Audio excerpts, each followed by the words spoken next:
الحمد لله نحمده ونستعينه ونستغفره ونؤمن به ونتوكل عليه ونعوذ بالله من شرور أنفسنا ومن سيئات أعمالنا من يهده الله فلا مضل له ومن يضلله فلا هادي له ونشهد أن لا إله إلا الله وحده لا شريك له ونشهد أن سيدنا وحبيبنا ومولانا محمدا عبده ورسوله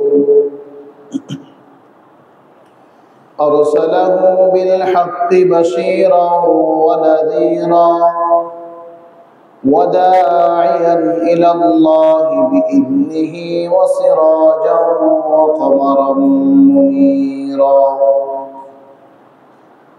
أما بعد فأعوذ بالله من الشيطان الرجيم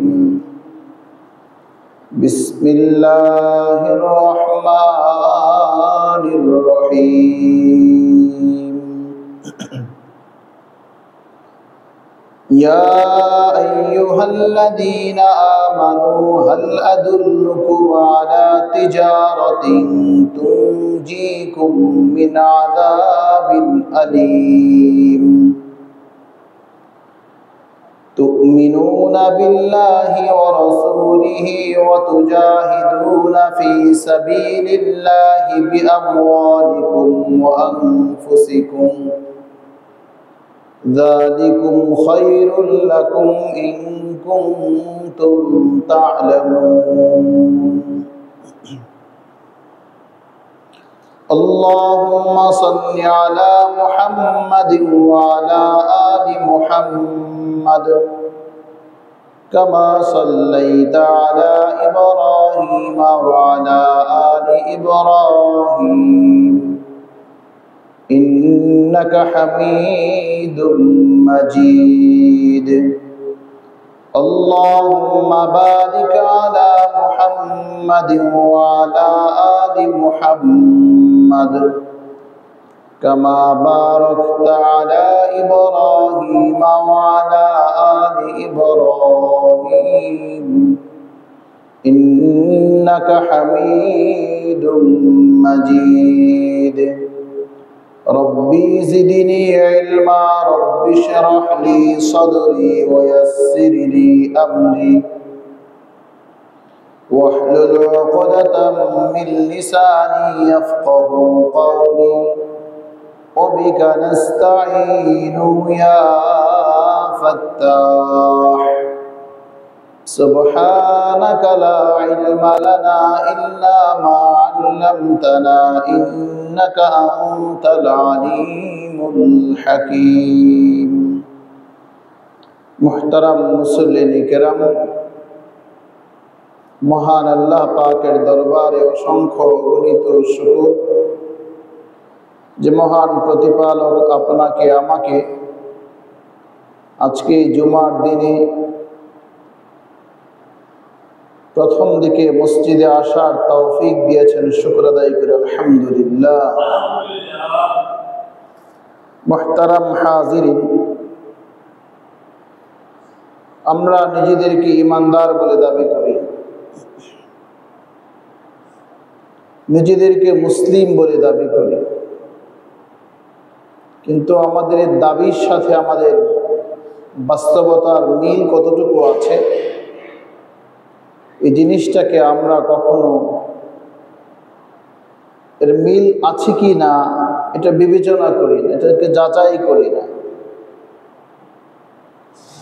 বরং আমরা মুসলমান জাতি হয়েও আমরা আফসোস করি মুসলিম জাতি বিশ্বজুড়ে কেন অবহেলিত, মুসলিম জাতি বিশ্বজুড়ে কেন নিষ্পেষিত, নির্যাতিত, নিপীড়িত, মুসলমান কেন এত পিছিয়ে আছে। এই বক্তব্যগুলো, এই কথাগুলো আমরা মুসলিম হয়েই বলি। সাধারণত একজন মুসলিম এভাবেই বলে যে মুসলমান পৃথিবীতে আজ বড় নিষ্পেষিত, নির্যাতিত। কেন? অথচ মুসলমান তো এই পৃথিবীকে সুন্দর, সুশৃঙ্খল, পরিপাটি এবং নিরাপত্তার বেষ্টনী যা কিছু আছে, জ্ঞান বিজ্ঞান, সব দিক থেকে তো পৃথিবীকে যে অবদান রেখেছে মুসলিমরা, অন্য কোনো ধর্মের মানুষ বা ধর্মানুসারীরা রাখতে পারেনি। রাসূল করিম সাল্লাল্লাহু আলাইহি সাল্লামকে অবতীর্ণ করে আল্লাহ পাক রব্বুল আলামিন বললেন, ওয়া মা আরসালনাকা ইল্লা রাহমাতাল লিল আলামিন। শুধু এই জগৎ না, এই পৃথিবী না, যত জগৎ এবং যা কিছু আছে সব কিছুর উপর রহমত হিসেবে আল্লাহ বলেন আমি মুহাম্মদকে প্রেরণ করেছি রাসূল হিসেবে। আমি তো সেই নবীর উম্মত, যেই নবীকে আল্লাহ তাআলা রহমত হিসেবে প্রেরণ করেছেন, সেই নবীর উম্মতের মাঝেও আল্লাহ তাআলা রহমত রেখেছেন।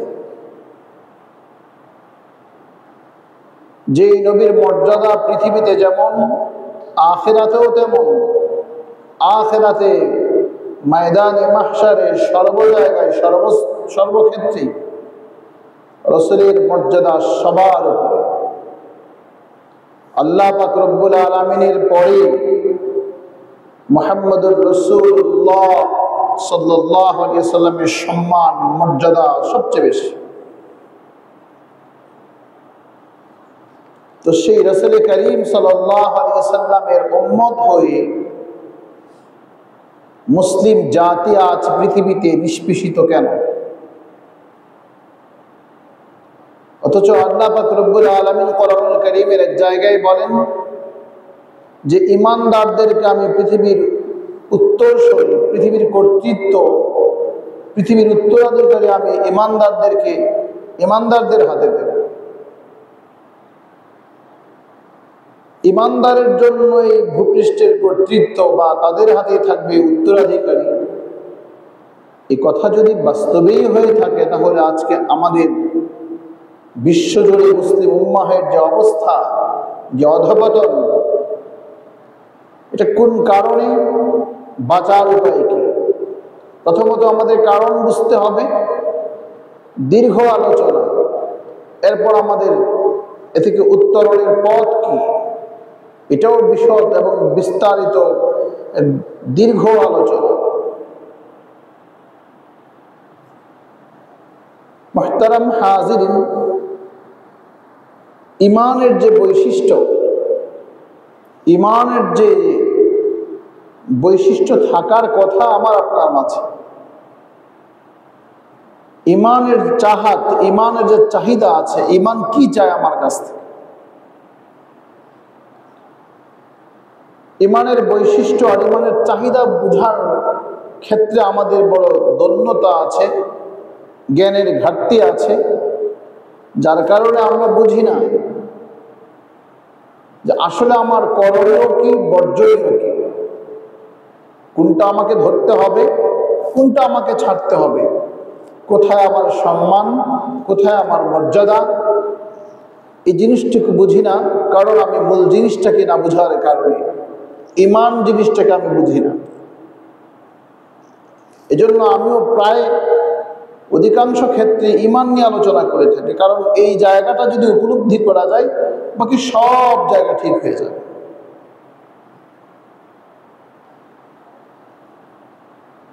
আজকে যে আয়াতে কারিমা তেলাওয়াত করেছি, আল্লাহ পাক রব্বুল আলামিন এই আয়াতে কারিমার মাধ্যমে শুধুমাত্র ঈমানদারদেরকেই সম্বোধন করেছেন। ইয়া আইয়ুহাল্লাযীনা আমানু, ইয়া আইয়ুহাল্লাযীনা আমানু হাল আদুল্লুকুম আলা তিজারাতিন তুনজীকুম মিন আযাবিন আলীম। এই আয়াতে আল্লাহ তাআলা ঈমানদারদেরকে বলছে। কারণ আমি গত জুমার আগের জুমায় বলেছি, পৃথিবীর মানুষ দুই ভাগে বিভক্ত। এক হচ্ছে শিরক, মুশরিক, আরেক হচ্ছে ঈমান আর মুমিন। ঈমানদারদের মাঝে, মুমিনদের মাঝে, মুসলিমের মাঝে অনেক গ্রুপ আছে, অনেক বিভক্তি আছে। মুশরিকদের মাঝেও অনেক গ্রুপ আছে, বিভক্তি আছে। কিন্তু প্রকৃতপক্ষে পৃথিবীর মানুষ এই দুটা ভাগে বিভক্ত। যেহেতু ঈমানদার মুক্তি চায়, ঈমানদার শান্তি চায়, একজন ঈমানদার সে অবশ্যই শান্তিকামী হবে, একজন ঈমানদার অবশ্যই সে নিরাপত্তা চাইবে, একজন ঈমানদার সে চাইবে শৃঙ্খল, সুশৃঙ্খল এবং সুন্দর পরিবেশ। এটা তার ঈমানের বৈশিষ্ট্য। এই জন্য দেখবেন বিভিন্ন আয়াতে, বিভিন্ন হাদিসের মাধ্যমে ঈমানদারের কথা যেখানে আসছে সেখানে শৃঙ্খলা অথবা শান্তিকামী অথবা মানে ভালো দিক যা আছে তাই আসছে। আর ঈমানের বিপরীতে যেটা আছে শিরক, প্রকৃতপক্ষে তারা আসলে শান্তি চায় না। এখন আমার এই কথাটাকে হয়তো বলবেন সব মুশরিক একরকম। আমি পৃথিবীর মানুষকে দুটা ভাগে ভাগ করেই বলছি। মুমিনরা চায় শান্তি, নিরাপত্তা, এটা ঈমানের বৈশিষ্ট্য। আর মুশরিকদের বৈশিষ্ট্য হচ্ছে তারা চায় অস্থিরতা, অস্থিতিশীলতা, নিরাপত্তাহীনতা। এটা ইতিহাসের বাঁকে বাঁকে যদি আমরা খুঁজে দেখি পেয়ে যাব। কোরআন এবং হাদিস আমাকে বার্তাটাই দেয়। বিশ্বজুড়ে আজকে যে অস্থিতিশীলতা বা অস্থিরতা, এই দুটা ভাগে বিভক্ত হয়েই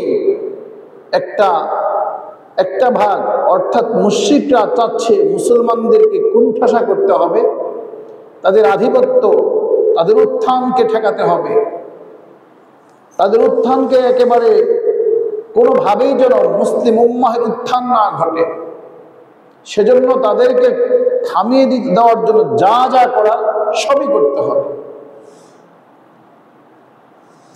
মুসলিমকে ঠেকাও, মুসলিম উম্মাহকে তাদের জন্য উত্থান না হয়।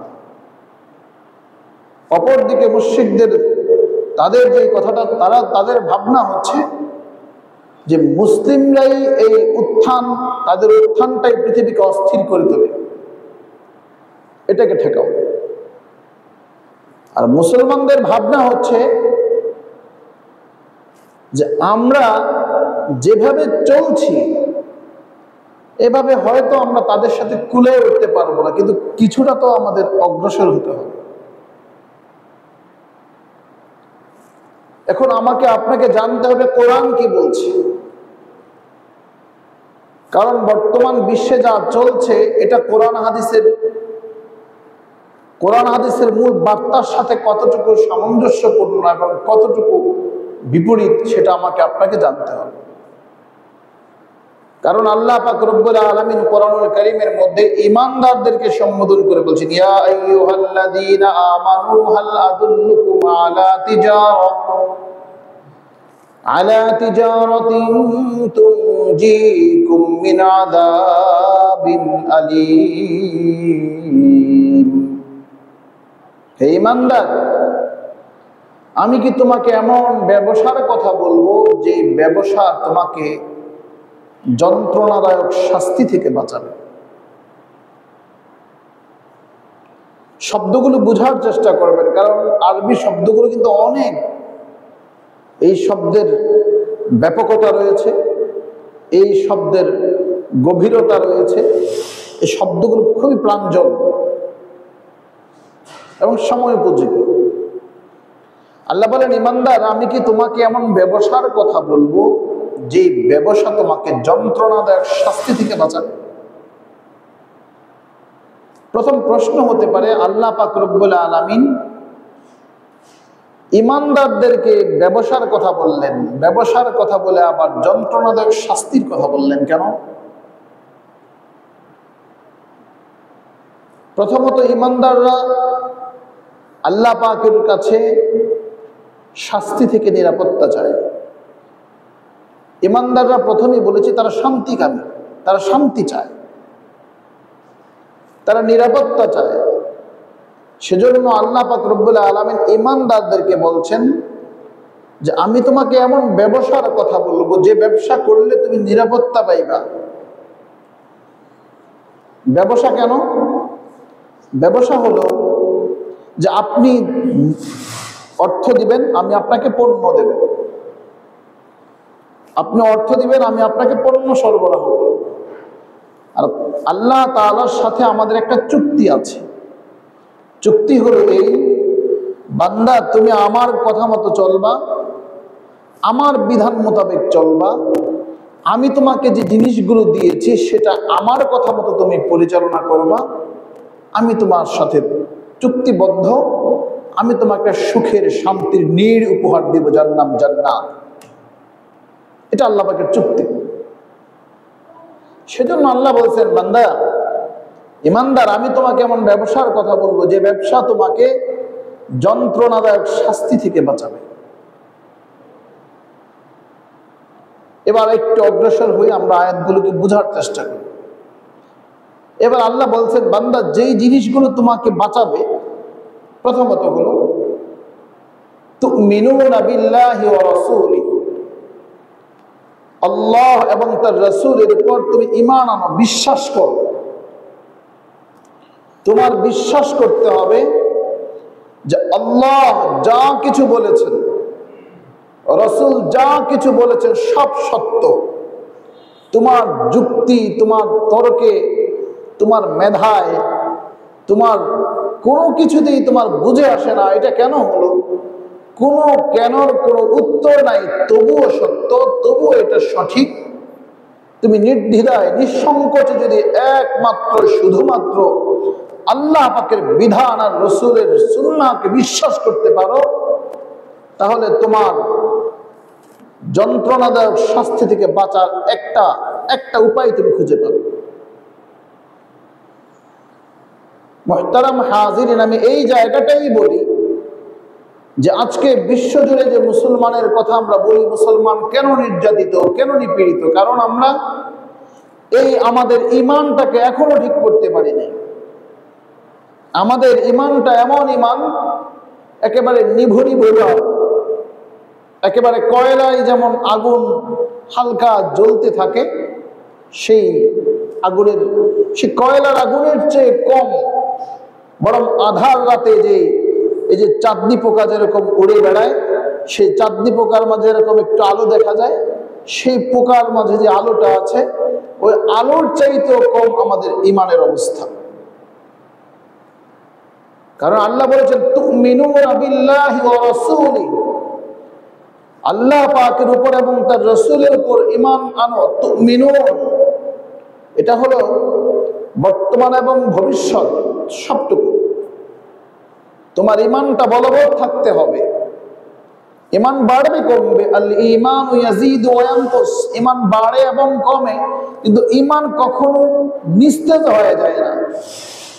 ঈমান হয়তো বাড়বে কমবে, কিন্তু ঈমান শূন্য হওয়া যায় না। কিন্তু আমরা মাঝে মধ্যে এবং দীর্ঘ একটা সময় আমরা ঈমান হারাই হয়ে থাকি, ঈমান হারাই হয়ে থাকে। এর অন্যতম দিকগুলো হচ্ছে যে আমরা আল্লাহ পাকের বিধানের উপর বিশ্বাসী না, আমরা রাসূল সাল্লাল্লাহু আলাইহি ওয়াসাল্লামের সুন্নাহের উপর বিশ্বাসী না। আমরা আল্লাহর বিধানকে বাদ দিয়ে আমাদের সামনে আছে সামাজিকতা, আমাদের সামনে উপস্থাপন করা হয় বিশ্ব পরিস্থিতি, আমাদের সামনে উপস্থাপন করা হয় প্রযুক্তি, আমাদের সামনে উপস্থাপন করা হয় জ্ঞান বিজ্ঞানের কথা, আমাদের সামনে উপস্থাপন করা হয় আধুনিকতা। যার কারণে এই বিশ্বের এই আধুনিকতা বলেন বা জ্ঞান প্রযুক্তির কথা বলেন, জ্ঞান বিজ্ঞানের কথা বলেন, বা বিশ্ব পরিমণ্ডলে যে আগ্রাসী মনোভাব যাদের মাঝে আছে, যে আগ্রাসনের কথা বলেন, এই সমস্ত জিনিস যখন আমাদের সামনে উপস্থাপন করা হয়, তখন আমাদের ঈমানটা এমন হয়ে যায় যেমন কচু পাতার পানির মতো। এটা আমার হৃদয়ে ধারণ করে না। এই জ্ঞান বিজ্ঞান প্রযুক্তি কোনোটার স্থিতিশীলতা নাই, সব অস্থিতিশীল। এগুলি অতীতে যেমন ছিল না, ভবিষ্যতেও থাকবে না। কিন্তু একমাত্র শুধুমাত্র মহান আল্লাহ আল্লাহ পাক রব্বুল আলামিন যা চান তাই হবেন। ইন্নামা আমরুহু ইযা আরাদা শাইআন আন ইয়াকুলা লাহু কুন ফায়াকুন। তিনি যা চান সেটাই হবেন, তার চাওয়ার বাইরে কোনো কিছুই হতে পারে না। এই বিশ্বাসটুকু আমাদের নেই। শুধু এই বিশ্বাসের ঘাটতির কারণে, কারণ মেরে মুহতারাম ভাই দোস্ত বুজুর্গ, আজকে দেখুন এই গোটা বিশ্ব জুড়ে দেখুন একটা জিনিস, কারণ জানে এই বিশ্ববাসী তারা জানে, অমুসলিমরা জানে, যখন এই ফিলিস্তিনকে ঘিরে, ফিলিস্তিনের জন্য যখন ১.৫ শতাধিক রাষ্ট্র, যখন ইউরোপীয় রাষ্ট্রপ্রধানরাও যখন ফিলিস্তিনকে রাষ্ট্রীয় স্বীকৃতি দিচ্ছে, স্বাধীন রাষ্ট্র হিসেবে ঘোষণা দিচ্ছে, তারা জানে খুব ভালো করে এই ঘোষণাটুকু পেয়ে মুসলিম উম্মাহ খুব আত্মতৃপ্তি হবে।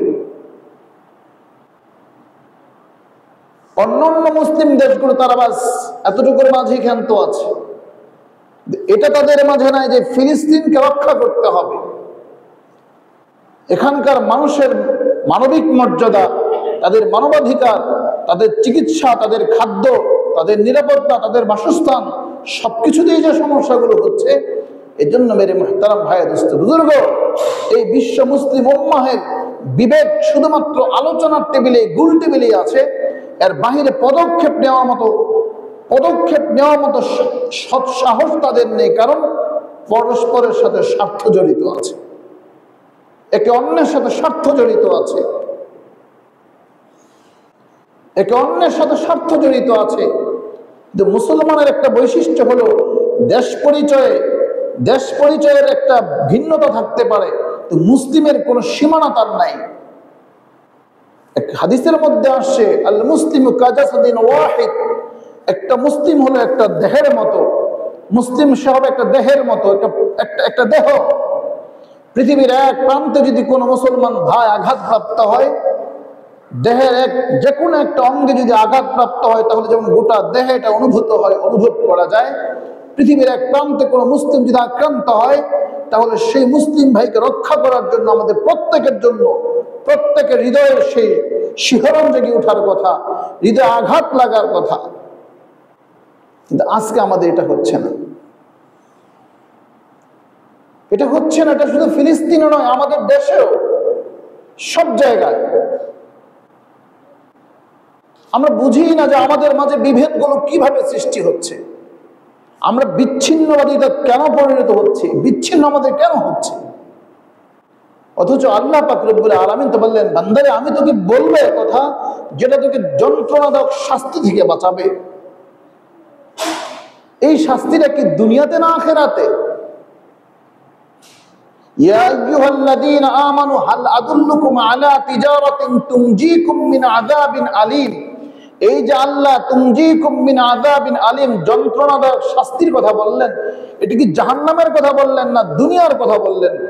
কিন্তু আয়াত আমাকে আপনাকে যে কথাটা বার্তা দেয়, আয়াত বলে, পরবর্তী অংশগুলো পাঠ করলে বুঝবেন, আয়াত বলছে এটা দুনিয়াতেও আমাকে শান্তি নিরাপত্তা দেয়, আখিরাতে তো আমাকে জাহান্নাম থেকে মুক্তি দিবেই। দুঃখজনক ব্যাপার হলো আমরা এই জিনিসটা বুঝি না। ইমানের ভেতরে, ইমানের মাঝে আমাদের ঘাটতি আছে। অথচ আল্লাহ পাক রব্বুল আলামিন বলেন, বান্দা ওয়ামান লাম ইয়াহকুম বিমা আনজালাল্লাহ ফাউলাইকা হুমুল কাফিরুন ফাউলাইকা হুমুল ফাসিকুন ফাউলাইকা হুমুজ জালিমুন। এই আয়াতগুলো আল্লাহ বলছেন আমাকে।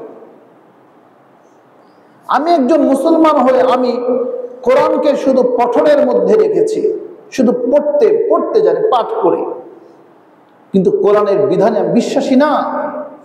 নাউযু বিল্লাহি মিন যালিক। কোরআনকে যে বিশ্বাস করে না তার ঈমান থাকতে পারে না। কোরআনকে যে এই সময়ের কোরআনের আয়াতগুলোকে যে পৃথিবীর জন্য সামঞ্জস্যপূর্ণ মনে করে না, কোরআনের আয়াতগুলো যে এই কথা মনে করে যে কোরআনের বিধান এই সমাজের সাথে খাপ খায় না, এই সমাজ এভাবে পরিচালনা করা যাবে না, যে মানুষ এ ধরনের ধারণা করে সে মানুষের ঈমান থাকতে পারে না, ঈমান থাকবে না। এই কারণে আল্লাহ পাক রব্বুল আলামিন এই কথাটা বলছেন, তুমিনুনা বিল্লাহি ওয়া রাসূলিহি। বান্দা আমার উপর তুমি পরিপূর্ণ ঈমান ওয়ালা হও। আমার যে রাসূল, আমার যে বার্তাবাহক তোমাদের কাছে পাঠাইছি, সে যা বলে তার কথাও তোমরা মানো। কারণ সে আমার পক্ষ থেকে প্রেরিত রাসূল, আমার পক্ষ থেকে প্রেরিত রাসূল। ইমানের এই জায়গাটা যদি মুহতারাম হাজির, আমরা প্রত্যেকটা মানুষ, আমি আমাকে বলছি, আমরা প্রতিটা মানুষ যদি ব্যক্তি ব্যক্তি যদি আমরা ইমানের উপর শতভাগ অবিচল থাকতাম, তাহলে আমাদের পরিস্থিতি পাল্টে যেত, তাহলে পরিস্থিতি পাল্টে যেত। কারণ আল্লাহ পাকের ওয়াদা যে বান্দা, তুমি যদি দৃঢ়তার সাথে, তোমার মধ্যে যদি দৃঢ়তা থাকে, অবিচলতা তোমার মাঝে যদি থাকে, আর তুমি যদি আমার দেখানো পথ অনুসরণ করো, ওয়াল্লাযীনা জাহাদু ফীনা লানাহদিয়ান্নাহুম সুবুলানা, আল্লাহ পাক রব্বুল আলামিন বলেন, যারা সাধনা করে, চেষ্টা করে আল্লাহকে পাওয়ার, আল্লাহ পর্যন্ত পৌঁছা, আল্লাহ বলেন বান্দা আমি আমার পর্যন্ত পৌঁছার পথ তোমাকে আমি দেখাই দেব। আমরা ইমানদারি ঠিক মতো হচ্ছে, আমরা এমন এমন শব্দ ব্যবহার করি, এমন এমন কথা উচ্চারণ করি, এমন এমন আচরণ আমরা করি, মনেই হয় না সে মুসলমান কিনা, বুঝাই যায় না সে মুসলমান কিনা, মনে হয় না সে মুসলমান কিনা। কারণ সে চিন্তা করছে আমি এটা করে এত একটা রিস্কে পড়ে যাব, প্রতিকূল পরিবেশ তৈরি হয়ে যাবে, আমি কি এটাকে সবকিছু মারিয়ে চলতে পারবো? আল্লাহ পাক রব্বুল আলামিন কি বলছেন, বান্দা সবকিছু দূর করার মালিক তো আমি, তুমি শুধু আমার উপর আস্থাশীল হও, তুমি আমার উপর ভরসা করো। এক হাদিসের মধ্যে আসছে, ওয়া ইয়াতাওয়াক্কাল আলাল্লাহি কামা তাওয়াক্কালাত তুয়ুর তাগদু খিমাসান ওয়া তারুহু বিতানান, মানুষ যদি পাখির মতো তাওয়াক্কুল আল্লাহর উপরে করত, পাখি যেমন খালি পেটে ঘর থেকে বের হয়ে যায়, আবার সন্ধ্যায় ভরা পেটে নিয়ে ফিরে, রাসূল সাল্লাল্লাহু আলাইহি ওয়াসাল্লামের কথা বলেন, তাহলে আল্লাহ মানুষের সাথে আচরণটাই করতেন, মানুষের সাথে আল্লাহ আচরণটাই করতেন। আমাদের সেই তাওয়াক্কুল আমাদের আল্লাহর উপর নাই, আল্লাহ পাকের বিধানের উপরে নাই, আল্লাহ পাকের বিধানের উপরে নাই। ও মেরে মুহতারাম ভাই, দোস্ত বুজুর্গ, বদর যুদ্ধে 313 সাহাবায়ে কেরাম রিদওয়ানুল্লাহি আলাইহিম আজমাইনগণ যখন সশস্ত্র বাহিনীর সামনে একেবারে নিরস্ত্র 313 জন, তারা ইমানের বলে বলিয়ান ছিলেন, ইমান তাদের মাঝে এতটা দৃঢ় ছিল যে একেবারে শক্ত সীসাডালা প্রাচীরের মতো তারা ছিলেন। আল্লাহ পাক রব্বুল আলামিন কোন সংখ্যার মুখাপেক্ষী নন। আল্লাহ তাআলা কোরআনের কোন আয়াতে আপনি কোথাও দেখাতে পারবেন না যে আল্লাহ কোন সংখ্যার সাথে প্রতিশ্রুতি দিয়েছেন। আল্লাহ পাক রব্বুল আলামিনের এমন কোন ওয়াদা আপনি সংখ্যায় পাবেন না, অস্ত্রের উপরও পাবেন না। আল্লাহ পাকের ওয়াদা হলো 3টা জিনিসের উপর, বান্দা ঈমান ওয়ালা হইবা, রাসূলের সুন্নাহের অনুসারী হইবা, এবং তোমাদের মাঝে ঐক্যটাকে ধরে রাখবা, অটুট রাখবে, ঐক্য হতে হবে এবং আমার দেখানো পথেই চলতে হবে, ভিন্ন কোনো পথে না, ভিন্ন পথে না। কারণ ভিন্ন পথে কখনো শান্তি আসতে পারে না।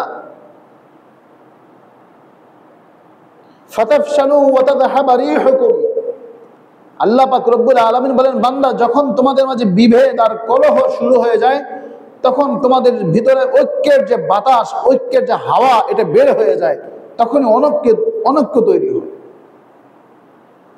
তখন আল্লাহর সাহায্য আর আসে না, তখন আল্লাহর সাহায্য আর আসে না। কারণ মুসলিম উম্মাহ আমরা সবাই, আমার এই কথাটা আমার বুঝেই ধরে না, মুসলিম বাংলাদেশ এত বড় একটা মুসলিম, আমরা বলি দ্বিতীয় বৃহত্তম মুসলিম দেশ, যাই বলি না কেন, এই মুসলিম এই দেশে আমরা কেন কোরআনুল কারীমের উপর বিশ্বাস করতে পারি না যে কোরআন আমাকে শান্তির কথা বলে, কোরআনই সমৃদ্ধির কথা বলে, কোরআনই স্থিতিশীলতার কথা বলে? এই কথা কেন মুসলমান বিশ্বাস করবে না? এই জায়গাতেই যেমন সমস্যা আমরা উপলব্ধি করছি, বিশ্ব পরিস্থিতি, প্রত্যেক দেশে দেশে মুসলমানের অবস্থা এমন, যার কারণে মুসলিম উম্মাহের উত্থানটা সবাই ঠেকাতে চায়, মুসলিম উম্মাহের উত্থান সবাই ঠেকাতে চায়। কেউ শব্দ উচ্চারণ করে দক্ষিণ পন্থা বলে, কেউ উচ্চারণ করে মৌলবাদী বলে, কেউ উচ্চারণ করে ভিন্ন ভিন্ন শব্দে, তারা এটাই বুঝাতে চায় যে মুসলিম উম্মাহের উত্থান ঠেকাও, এটাই ঠেকাতে হবে, কারণ এটাই বিশ্ব মোড়লদের বড় চ্যালেঞ্জ হয়ে দাঁড়িয়েছে। এটা আমরা মুসলমান বুঝি না, এটা আমরা মুসলমান বুঝি না। না বুঝে রাজনীতিবিদ, ওই রাজনীতিবিদ এটা চিন্তাও করে না। আমি না মুসলিম, নিজের অস্তিত্বকে বিলীন করে, নিজের স্বকীয়তাকে ভুলে গিয়ে, নিজের আদর্শ, নিজের ধর্মকে জলাঞ্জলি দিয়ে কখনো মেরে মুহতারাম ভাই দোস্ত বুজুর্গ, কোন মানুষ তার ব্যক্তি জীবনে সফল হতে পারে নাই, আখিরাতে তো হতেই পারবে না, হয় নাই, হবেও না। এজন্য আল্লাহ বলছেন, বান্দা এই দুটা কাজের পরে তোমার কাজ হলো ওয়াতুজাহিদুনা ফি সাবিলিল্লাহি বিআমওয়ালিকুম, ওয়াতুজাহিদুনা ফি সাবিলিল্লাহি বিআমওয়ালিকুম ওয়া আনফুসিকুম। বান্দা তোমার সাধনা করতে হবে, চেষ্টা করতে হবে। জিহাদের শব্দ শুনলে দেখেন, জিহাদ কাকে বলে? জিহাদ কাকে বলে? এই যে আন্দোলন করে, এই যে দাবি আদায়ের জন্য যে আমি মাঠে নেমে যায়, এটাকে যদি আমি আবিধানিক শব্দ যদি ব্যবহার করি, জিহাদের আবিধানিক শব্দ ব্যবহার করলে তো এটাও তো একটা জিহাদ। অভ্যুত্থান হলো, এটাও তো একটা জিহাদ। এই অভ্যুত্থানটা সরকার পরিবর্তনে, নতুন দেশ গড়ার লক্ষ্যে, নতুন সবকিছু হবে, এই স্বপ্ন নিয়ে যুবকরা করেছে। এখন এই যুবকরাই যদি করতো নতুন স্বপ্ন কিছু না, যেটা 1400 বছর আগে এসেছিল কোরআন, সেই মুহাম্মদ সাল্লাল্লাহু আলাইহি ওয়াসাল্লামের রেখে যাওয়া সুন্নাহ, সেটাকেই প্রতিষ্ঠিত করব, এটাই জিহাদ। তো আপনি যদি নতুন সংবিধান, নতুন কিছু পরিবর্তন চান, তাহলে আমিও তো চাইতে পারি আল্লাহর কোরআন, রাসূলের সুন্নাহ। আমারটা তো মুসলমানিত্বের বিষয়। মুহতারাম হাজিরিন, এটা হলো ঈমানের দুর্বলতা, কুওয়াতে ঈমানিয়া। ঈমানের শক্তি যখন মানুষের হ্রাস পায়, ঈমানের শক্তি যখন মানুষ কমে, এটা একেবারে নিভু হয়ে যায়, তখন সে মানুষটা বুঝেই না সে কি বলছে, সে জানেই না এটাকে সে কি বলতেছে। আজকে মুসলিম উম্মাহের ঐক্য বিনষ্ট হওয়ার অন্যতম কারণ হলো আমাদের ভিতরে এমন জিনিস ঢুকিয়ে দেওয়া হয়েছে, আমরা মনে করি কি বলে, কি করে সম্ভব, এটা কি করে সম্ভব, যে কখনো সম্ভব না, আপনি পারবেন না। এদের যে শক্তি, যে পারমাণবিক অস্ত্র, পারমাণবিক বোমা আছে, এদের অর্থনৈতিক শক্তি আছে, না মেরে বুজুর্গ, এগুলি কিছুই না। বস্তুর সাথে আল্লাহর কোনো ওয়াদা নাই। দেখুন স্পষ্ট কথা, যখন বস্তুর দিকে লক্ষ্য যায়, দৃষ্টি যায়, তখনই আল্লাহ পাক রব্বুল আলামিন পৃথিবীর চিরাচরিত বিধানের দিকে ছেড়ে দেওয়া হয়। আপনি বস্তু নির্ভরশীল, সেও বস্তু নির্ভরশীল, দুই বস্তুর লড়াই চলবে। যার কাছে বস্তুটা যত অত্যাধুনিক, যত বেশি পাওয়ারফুল, সেই বিজয় হবে। এটা হলো পৃথিবীর নিয়ম। আর বান্দা যখন আল্লাহ পাকের উপর ভরসা এবং আস্থাশীল হয়ে, যত বড় শক্তি এবং প্রতিকূলতা তার সামনে আসুক না কেন, এটাকে মারিয়ে ডিঙিয়ে আল্লাহ পাক রব্বুল আলামিন তাকে বিজয় দিবেন। এটাই আল্লাহ পাকের ওয়াদা, এটাই আল্লাহ পাকের ওয়াদা। আজকে ফিলিস্তিন কেন স্বাধীন হচ্ছে না? এই যে দেখলেন না ফ্লাটিলার, তারা গেল, এই যে আগ্রাসী মনোভাব, তারা যে আগ্রাসন চালিয়ে যাচ্ছে, কেন বিশ্ব মুসলমানরা এক হয়ে ফিলিস্তিন রক্ষার জন্য ইসরায়েলের সাথে সকল চুক্তি বাদ দিতে পারে না? যে 154 বা 57টা দেশ স্বাধীন রাষ্ট্র হিসেবে ঘোষণা দিয়েছে, তারাই সম্মিলিতভাবে বলো ইসরায়েলের সাথে সবকিছুকে আমরা বয়কট করলাম। এটা কেন করছে না? কারণ এটা তারা খুব ভালো করে জানে, ইসরায়েলের সাথে যদি আমরা বয়কট ঘোষণা করি, আগামীকাল সকাল থেকে মুসলমানদের উত্থান শুরু হয়ে যাবে। যার কারণে মুখে তারা যে ঘোষণা দিয়েছে এটা স্বাধীন সার্বভৌম দেশ, সেখানে তো টাকা খরচা হয় নাই, যা কিছু হয়তো শুধু আনুষ্ঠানিকতা। প্রকৃতপক্ষে যদি স্বাধীন রাষ্ট্র, সার্বভৌমত্ব রাষ্ট্র গঠে যা যা করণীয়, জাতিসংঘের উদ্যোগে যা যা করণীয়, তা যদি সেখানে প্রয়োগ করা হয়, তাহলে মুসলমানদের উত্থান শুরু হয়ে যাবে। আমেরিকা যুক্তরাষ্ট্র কেন এটাকে দেখলেন না, 20টা দফা দিয়েছে যুদ্ধবিরতির জন্য। অনিশ্চয়তা সেখানে রয়েছে। যারা সংবাদ পড়েন, শোনেন এবং বিশ্ব সংবাদ যারা দেখেন, মোটামুটি তারা খুব ভালোভাবে জানেন মুসলমানের ফিলিস্তিনের স্বার্থ রক্ষার কিছুই নেই। আজকে হামাসকে বলা হচ্ছে সন্ত্রাসী দল বলে আখ্যায়িত করা হচ্ছে। হামাসকে বলা হয় সন্ত্রাসী দল, ফিলিস্তিনকে, আফগানিস্তানকে বলা হয় সন্ত্রাসী দেশ, কত কিছু বলা হয়। তাহলে ইসরায়েলকে কেন সন্ত্রাসী রাষ্ট্র হিসেবে ঘোষণা দেওয়া হয় না? এটা কেন দেওয়া হয় না? হামাস আর ফাতাহ, ফাতাহের যে এই যে কি বলে এটা মাহমুদ আব্বাস, শুধু ইসরায়েলের চর, এ পর্যন্ত সে রাষ্ট্রনায়ক হিসেবে কি ভূমিকা নিয়েছে, কি ভূমিকা নিয়েছে। এজন্য মেরে মুহতারাম ভাই দোস্ত, এই কথা বলছি আমি বিশ্ব রাজনীতির কথা বলছি, আমাদের দেশীয় রাজনীতির একই কথা। যে সকল নিবন্ধিত রাজনৈতিক দল আছে, সে দলের প্রধানরা যদি মনে করে আমি মুসলিম, সে যদি কোরআনকে বিশ্বাস করে, তাহলে আপনি গণতন্ত্র কেন, গণতন্ত্রের পূজারী কেন হন? গণতন্ত্র এমন কি আছে? পৃথিবীর কয়টা দেশে গণতন্ত্র আছে? যুক্তরাষ্ট্র নিজে গণতন্ত্র চর্চা করে, সেই যে গণতন্ত্র চর্চা করে এটা কেন তার পাশের রাষ্ট্রে প্রয়োগ করে না? সৌদিতে গণতন্ত্র নেই, তারা চলে কিভাবে? কোরআন থেকে যখন মানুষ দূরে সরে যায়, সুন্নাতে মুহতারাম হাজির, গণতন্ত্র কখনোই কোন একটা দেশকে আপনি দেখেন, কোন একটা দেশকে প্রকৃতপক্ষে গণতন্ত্র প্রয়োগের মাধ্যমে সেখানে মানবাধিকার সুপ্রতিষ্ঠিত হয় নাই। এখন আপনি বলবেন হুজুর আপনি একটা চাপা মেরে দিলেন। না, আমি জেনে শুনে বুঝে পড়েই কথাটা বলছি। আমরা যা দেখছি সব হাওয়া, এটা বাস্তবতা নয়। আর ইসলাম এমন একটা কথা, কোনো রাজনৈতিক দলের যদি গণতন্ত্র চর্চা করে গণতন্ত্র প্রতিষ্ঠা করার লক্ষ্য থাকে, সে কুফরি মতবাদকে লালন করে।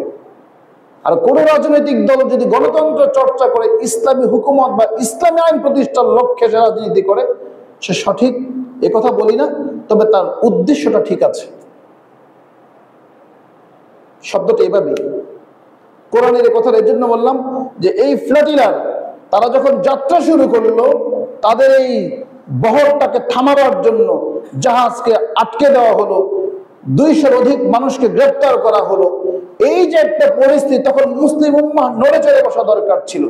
সবার যা কিছু আছে সবকিছু প্রয়োগ করে এই ফ্ল্যাটিলারটাকে সেই পর্যন্ত পৌঁছে এই গাজার মানুষের, অসহায় মানুষের, তাদের যে দুঃখ দুর্দশা, তাদের পাশে দাঁড়াবার সুযোগ করে দেওয়া দরকার ছিল। আজকে এটা হয় না। এজন্য কারণ আমরা ইমানদার বলে দাবি করি, কিন্তু আমাদের চিন্তা চেতনা ভাবনা সবকিছু আমরা একাকার করে দিয়েছি অমুসলিমদের সাথে, মুশরিকদের সাথে। ফলে পৃথিবীর মানুষগুলো দুই ভাগে বিভক্ত ছিল, মুসলিম আর মুশরিক। সে বিভক্ত এখন একাকার হয়ে আমরা যেন কেমন একটা ক্রস হয়ে গেছে, যার কারণে শান্তি আমাদের ব্যক্তি জীবনেও নাই, সামাজিক জীবনেও নাই, রাষ্ট্রীয়ভাবে নাই, গোটা বিশ্ব জুড়ে নাই। নিরাপত্তাহীনতার মাঝে প্রত্যেকটা দেশ, এখন প্রত্যেকটা দেশ। তবে মুহতারাম ভাই দোস্ত বুজুর্গ, একদিন উত্থান হবে, উত্থান খুব কাছে। মুসলমানের উত্থান কেউ ঠেকাতে পারবেন না। এই উত্থান ঘটাবেন কে? এই উত্থানটা ঘটাবেন কে? আল্লাহ। এই উত্থানটা আল্লাহ তাআলা ঘটাবেন। সে উত্থান খুব বেশি দূরে নয়। সেজন্য রাসূল করিম সাল্লাল্লাহু আলাইহি ওয়াসাল্লামের সেই বাণীটা আবার, বাদা আল ইসলাম গরীবান ওয়া সায়াউদু কামা বাদা ফাতুবা লিল গরাবাই। রাসূল এই কথা বলেছেন, ইসলামের সূচনাটা ছিল, ইসলামের সূচনাকালে গরিব, দুঃখী, অসহায় মানুষ, যাদেরকে মানুষ বিরল মানুষ বলে আখ্যায়িত করত, এর দ্বারা কি হবে, এরা কি বুঝে, যাদেরকে মানুষ অবজ্ঞা করত, তুচ্ছ-তাচ্ছিল্য করত, ইসলাম সুপ্রতিষ্ঠিত হয়েছে ওই মানুষগুলোর হাত ধরে, তাদের মেহনতের মাধ্যমে। রাসূল সাল্লাল্লাহু আলাইহি ওয়াসাল্লাম কথা বলেন, ইসলামের সেই সূচনা কালটা আবার আসবে। তার অর্থ হচ্ছে এই, আজকে যাদেরকে আমরা অবজ্ঞা করছি, বিরল প্রকৃতির মানুষ বলছি, এই সমাজের জন্য সামঞ্জস্য মনে করছি না, এই মানুষগুলোর মেহনত এবং সাধনার বদৌলতে আল্লাহ পাক রব্বুল আলামিন ইসলামটাকে সুপ্রতিষ্ঠিত করবেন ইনশাআল্লাহ।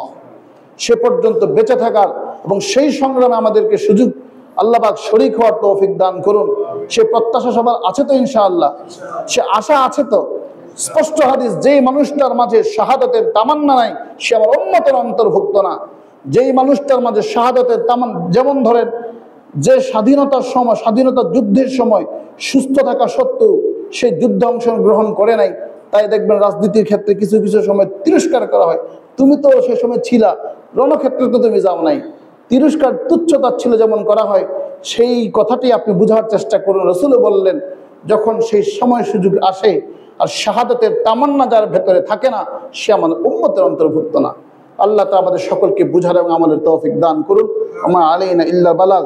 ক্বাবলা জুমা 4 রাকাত সুন্নাত।